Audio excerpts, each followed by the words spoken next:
আসসালামু আলাইকুম। আমরা যারা ইতালিতে বসবাস করি, আমাদের অনেকের ক্ষেত্রে এমন হয় যে, আমাদের রেসিডেন্স একটা জায়গা থাকে অথচ আমরা কাজের জন্য অন্য কোনো বাসাতেও আমরা থাকি এবং সেই বাসায় আমার নিজের নামে কোনো কন্ট্রাক্ট নেই। তো এটি কিন্তু আসলে এক ধরনের অবৈধভাবে থাকা হয়। তো যদি কখনো কন্ট্রোল আসে, তাহলে সেই ক্ষেত্রে যে বাসায় আমি আছি, সে মালিকের এবং আমার নিজের দুজনেরই সমস্যা হবে। ইতালির আইন অনুযায়ী আপনি যদি অন্য কোনো শহরে গিয়ে থাকেন, সেটা ৪৮ ঘন্টার উপরে হয়, তাহলে আপনাকে অবশ্যই একটি অসপিটালিটার ডিক্লারেশন দিতে হবে।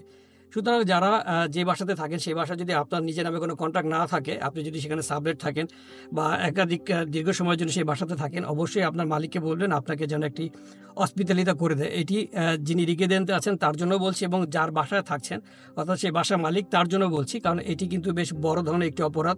যদি আপনার বাসায় অবৈধভাবে কেউ থেকে থাকে, তাহলে সেক্ষেত্রে আপনাকে €১৬০ থেকে €১১০০ পর্যন্ত জরিমানা হতে পারে এবং সিচুয়েশন এর উপর ডিপেন্ড করে এই জরিমানা কিন্তু অনেক বেশি বেড়েও যেতে পারে এবং ইভেন অনেক ক্ষেত্রে আপনার নামে মামলাও হয়ে যেতে পারে।